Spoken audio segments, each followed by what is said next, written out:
New Hope TV, your encounter with God. 2 weeks back, we started on just one message, but as far as the scripture says, it is a very, very important message. Because the question posed was, which is the most important parable? Because if even the Lord says, if you are not able to comprehend this parable, how will you understand the other parables? So it's nothing other than the parable of the sower of the seed. Because God's word very clearly says that many are not even able to understand God's word because it is so pure. They want something which is mixed up, which is adulterated. The things which they're not able to appreciate the purity and the clarity and the simplicity of the word of God. They want people to add something more to it which is pleasing to their ears. As the word says in the book of Timothy, I think it says, ചെവിക്ക് ഇമ്പമുള്ളത് കേൾക്കാനാണ് അവർക്ക് താല്പര്യം. So the thing is, you need to understand, God's word is pure. God's word is simple. How many of you believe that? Hallelujah. And God's word is straightforward. Hallelujah. God's word does not mince words. Hallelujah. That is why when you read the word in the book of Matthew, chapter 13, verse 14 and 15, God talks about the status or the situation or അവസ്ഥ. Actually, മലയാളത്തിൽ പറയുകയാണെങ്കിൽ it gives the right meaning. മനുഷ്യരുടെ മനസ്സിൻ്റെ അവസ്ഥ, the situation, the condition of the people and their minds. It says very clearly, when you read the book of Matthew, chapter 13, verses 14 onwards, it says, and in them the prophecy of Isaiah is fulfilled, which says, hearing you will hear and shall not understand, and seeing you will see and not perceive. For the hearts of the people have grown dull. Their ears are hard of hearing, and their eyes they have closed, lest they should see with their eyes and hear with their ears, lest they should understand with their hearts and turn so that I should heal them. Now, one straight reading of that, you would think that the Lord has purposely seen that you're deaf, you're blind, and your heart is hard. No, my dear brothers and sisters. God is only talking about the situation of the people. That is why when you read again in the word, in the epistle of saying to the letter to the Corinthians, rather, 2 Corinthians chapter 4 verse 4 says very clearly that lest the light of the glory of the gospel of Christ, who is the image of God, should shine upon them. So when they use the word lest is that it will shine, but there is someone who is preventing the gospel, the light of the glory of the gospel of Christ shining into their lives. So when you read Psalm 81, 11 and 12, that shows the situation why Isaiah the prophet prophesied that this is the situation of the people. When you read Psalm 81 verses 11 and 12, Psalm 81 verse 11, 12 shows about the reason why their eyes, they see but they don't see. They hear but they don't hear what God wants them to hear. And their hearts, human hearts, are not able to perceive what God is trying to tell them. He says, but my people would not heed my voice, and Israel would have none of me. So I gave them over to their own stubborn heart to walk in their own counsel. Are you with me? Psalm 81 verse 11 and 12. So it is not that the Lord wanted to stop their ears or to make them blind or to see that they are not able to understand what they hear, but it is that they have rejected God and they would not heed my voice, and Israel would have none of me. They said, we don't have anything to do with you. Actually, it is almost similar to, the where Jesus went and, there was a man who was possessed, demon possessed, and he was chained and he delivered him. And in the process of the deliverance, about 2,000 pigs were lost to the community. But normally they would have come and thanked the Lord, having rid this demon-possessed man of all the infirmities that he had. But on the contrary, you will find that they said, look, please go out of this place. Go out of the country. We don't want to have anything to do with you. So this is what God's word has been rejected. My dear brothers, I want to tell you, this is a situation of a believer, if a person who says that he is a Christian, if he is not willing to heed. Heed means what? Not just listen. Heed means obey. Obey God's word.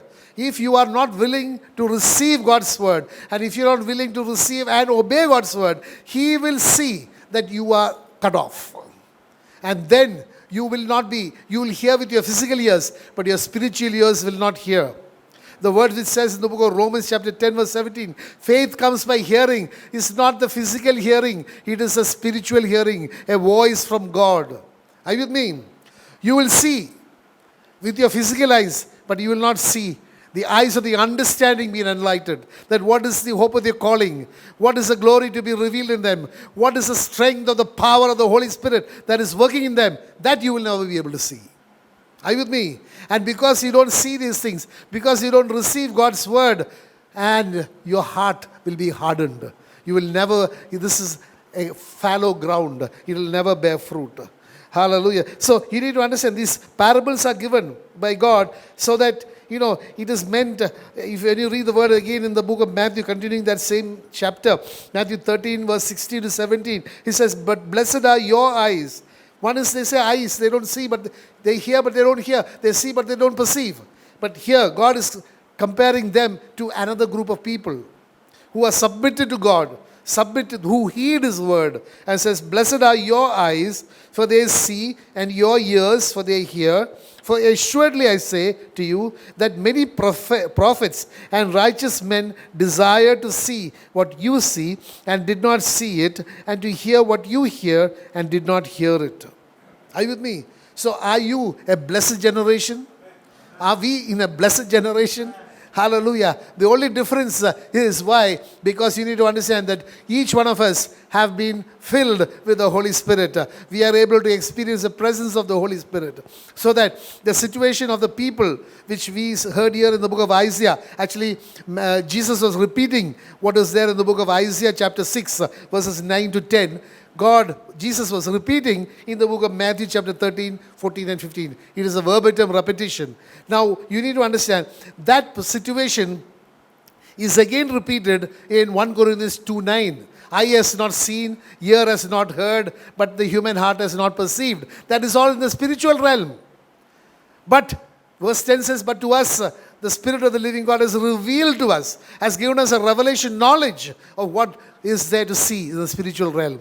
What is to hear from the spiritual realm, and what is to understand in the spiritual realm. So you need to understand this one thing, that God has placed each one of us in such a great era, time or history or time frame that you and I are living.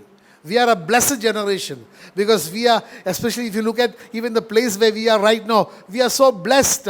There is no persecution. You can worship the Lord anywhere you want. Are you with me? This is a freedom that you and I need to appreciate and be thankful. Hallelujah. There are so many people, they are not even able to go and worship in a proper place, in a proper way. Are you with me? They are under so much of stress and they are under so much of threats. But you and I are so free. But we don't value that freedom. Are you with me? Hallelujah. We need to treasure. We need to be thankful. The Lord has placed us right now in such a great place, in such a great country, in such a great state, in such a great district, in such a place, town, that you and I have the opportunity to worship Him in spirit and in truth. We must be grateful. That is why the book of Luke chapter 8 verse 10 says, to you it has been given to know the mysteries of the kingdom of God. But to the rest it is given in parables, that seeing they may not see and hearing they may not understand. So you need to understand, the Lord reveals to us. That is why when you read the word in the book of Ephesians chapter 1, it talks about a spirit of wisdom and of revelation of the knowledge of Jesus Christ. It is not, our intellectual knowledge will never take you to a relationship with God. But it is, you need to have a personal, loving relationship. And that relationship can be cultivated only when you have a revelation, knowledge of who Jesus is. When you have a knowledge of what He has done at the cross at Calvary. And you have a knowledge and a revelation knowledge of what that sacrifice of the cross at Calvary has done for you individually in your life. What is the benefit? That is a blessing that you and I have received free. Are you with me? So unless you are able to understand that, otherwise it is, one is not really able to comprehend. Knowing that Jesus died for you and that your eternal life is totally dependent upon the forgiveness that has come by the shedding of His blood and the paying the prices of my sin or our sin, that Jesus Christ gave us eternal life. Knowing all that, How can people be so inconsiderate as not to love the Lord who died for them? Are you with me? They are so religious outside, but they are sharing their love. Are you with me? They are contradicting God's word which says, "Hear, O Israel, the Lord thy God is one God." There is only one God. And it is that God who has created you, who is protecting you, providing for you, and who will be there all the days of your life. But they go after people. Are you with me? They give more importance to people whom they call saints. Are you with me? Or they give more importance to certain systems that man has made, religion, certain religious rules, rights, traditions, all these things are more important for them than the Lord Jesus who died for them. It is only because they have no revelation knowledge of what Jesus has done. Like he keep on saying, if only you were able to understand, you cannot but love Jesus beyond everything. You will not love anybody else. Are you with me? Because he loved you above everything. Look at the Father. I dare say, people might say it's not scriptural. I dare say, Father loved me not only more, equally, but more. He asked his eldest son to go and die for me. Are you with me? Hallelujah. Hallelujah. So you need to understand the love of God. One is not really able to understand because certainly the Word of God says that you are not able to comprehend the love of God. It surpasses our human understanding. That the width, the length, the depth, the height, or the width of the love of God we are not able to comprehend. But my dear brothers and sisters, we must know at least one thing, that God loves us above all things. That is enough. That just one knowledge of that there is a God who is El Shaddai, Almighty God, who is in charge of everything, who created the whole universe, and all situations are under His feet. He is a God who loves me. It is not a saint who loves you. Hello? Are you with me? It is God who created you. It's a God who is, the word says, I will uphold you. It is the word of His power that upholds us. It is that God whom you need to love. Not your religion, not your people, not people in authority over you. You need to love your God. And His name is Jesus Christ. Hallelujah. So that is why, He says, the mysteries, I have revealed to you the mysteries. But to them it is parable. Why? It's very simple. They are carnal. They cannot understand the spiritual things. Hello? They are carnally minded. They are only led by the flesh. They can only understand in the flesh realm, in the worldly realm. They are not able to comprehend anything in the spiritual realm. So there is no point talking to a person who is carnally minded, spiritual things. He will not understand. So if at all he has to understand some principle, then you have to speak to him in parables. Because he is not able to understand the spiritual realm. So that is why when you read the word in the book of John chapter 4 verse 24, it says very clearly, God is spirit. So God can communicate to you only in the spirit realm. That is, if you are in the spirit, God can communicate to you in the spirit realm. But if you are in the flesh, God will communicate to you in the flesh realm. But the word of God very clearly says in the Gospel of John chapter 6 verse 63 that the flesh profits nothing. But it is the words that I speak to you. They are spirit and they are life. So the word of God is spirit. Being spirit, you can understand it only in the spirit realm. Hello? Like if you say that when I'm weak, I'm strong. That is a spirit realm. You cannot understand it in the worldly realm. For the worldly man, it is foolishness. Are you with me? Or that the truth of God will prevail over the fact of life. That is in the spirit realm. You cannot understand it in the normal, flesh realm. Are you with me? So the spiritual things can be discerned only in the spiritual realm.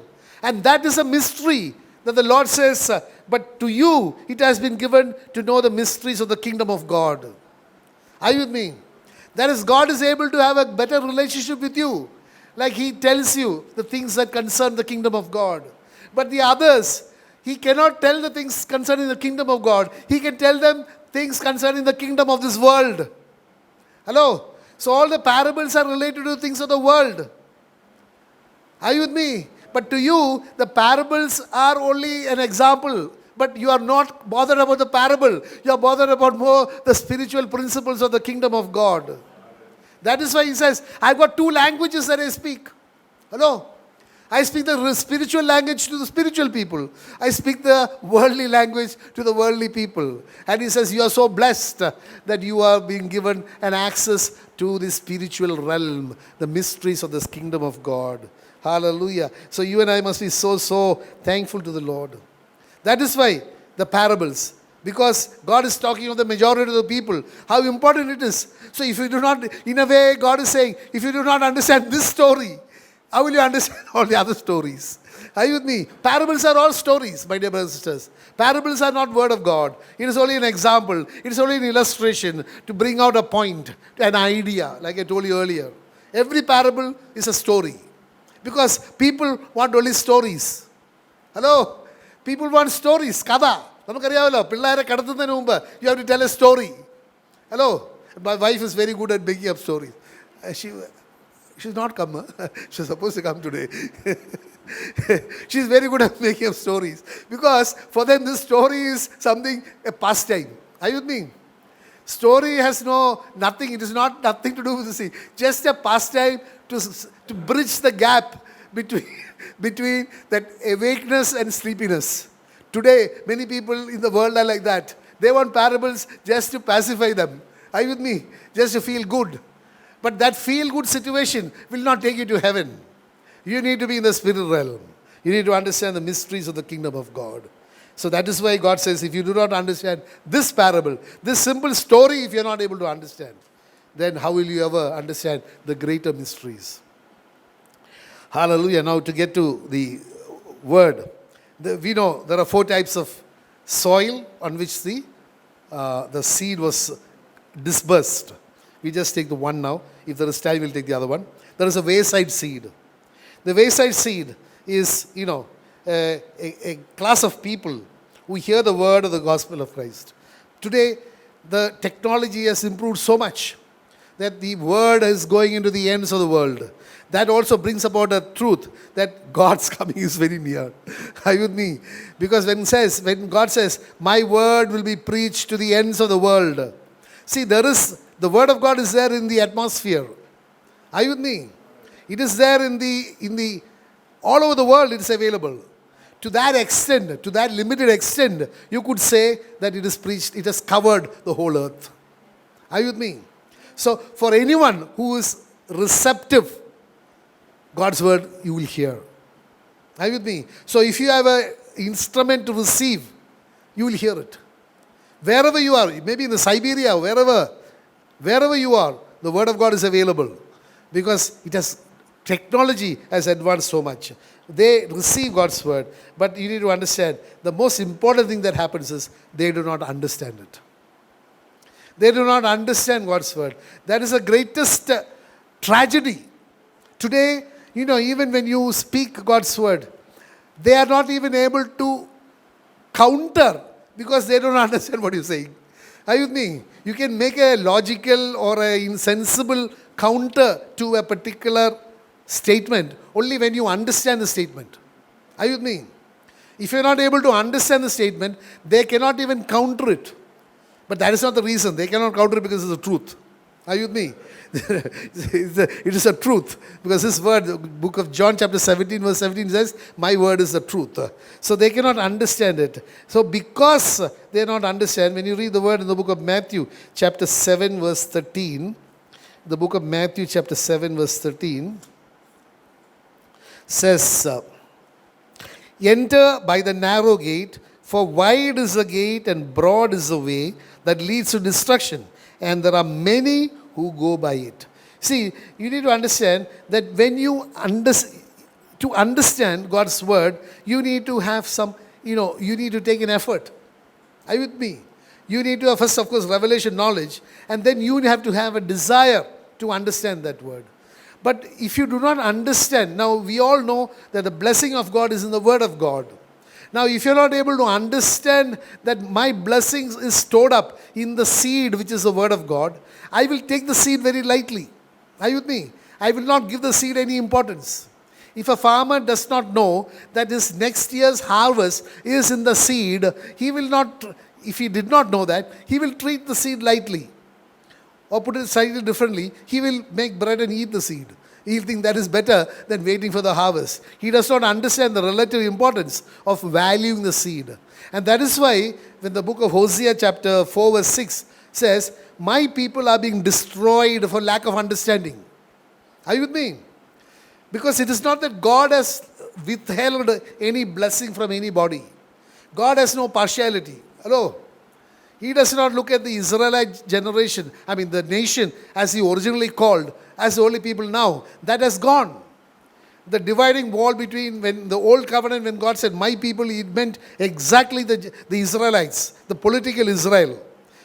And all the others were Gentiles. Because Jesus himself says, I have not been sent to the Gentile, I have been sent to the lost sheep of Israel. Are you with me? So Jesus is making a very specific mention about who Israel is. But all that changed with the death of Jesus Christ at the cross at Calvary. The book of Ephesians chapter 2 says, the middle wall of separation, separating the Jew and the Gentile, was broken down. Are you with me? And both have access by one Spirit to the Father, which means God the Father is the Father of all. Are you with me? When earlier in the book of Corinthians says, God told, I am your God and you are my people. Today, that God himself is saying that I am the God and all of creation is my people. Are you with me? Because God so loved the world. He didn't say God so loved the Israelites. God so loved the world that he gave his only begotten Son. So the minute the work at the cross at Calvary was completed, the whole definition of my people changed. Are you with me? The whole of mankind became God's people. Hallelujah. So the Hosea, the prophet is saying, my people are being destroyed for lack of understanding. If you do not know where your blessing is, how will you appropriate it? Are you with me, my dear brothers and sisters? Where is the blessing? Where is our blessing? Where is it? In the Word of God. Because, I'm not just giving my own interpretation. It's so clear. Jesus asked the Samaritan woman, if only you knew the gift of God. The gift of God. And he says, the gift is standing right in front of you. Are you with me? So you need to understand, Jesus, the word of Revelation says, his name is the Word of God. So the gift of God is the Word of God. The Word of God is Jesus. Are you with me? So you need to understand, we need to understand who Jesus is. Only then we will be able to receive him and receive and appropriate the blessing that the Lord has given us. Hallelujah. So the Wayside seed does not understand. He does not even look at it a second time. Because they are looking for easy ways. Are you with me? Today salvation is, people want an easy way out. It's like, is there something faster? Is there something better? Is there something easier to get into the kingdom of God? But the Word of God says very clearly that, what does it say? It says, enter by the narrow way. For wide is the gate and broad is the way that leads to destruction. And there are many who go by it. Because narrow is the gate and difficult is the way which leads to life, and there are few who find it. Are you with me? So today you need to understand, everybody is looking for an easy way out. How to get into the kingdom of God, the easiest, shortest route. Like today is the days of fast food, right? They want everything fast. They have no patience. Hallelujah. But I want to tell you something. You need to understand, you have to tread the same way that the Lord did. You have to walk his way. And that way, he says, is narrow and difficult.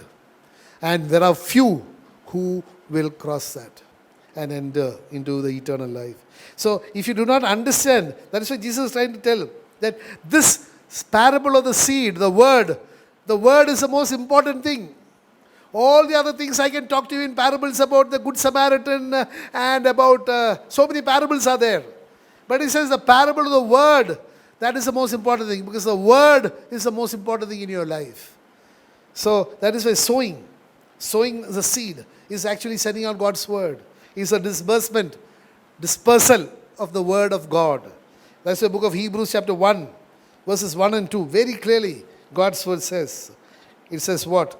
God, who at various times and in various ways spoke in time past to the fathers by the prophets, has in these last days spoken to us by his Son, whom he has appointed heir of all things, through whom also He made the worlds. So, Jesus is speaking to you. He speaks through His word. Are you with me?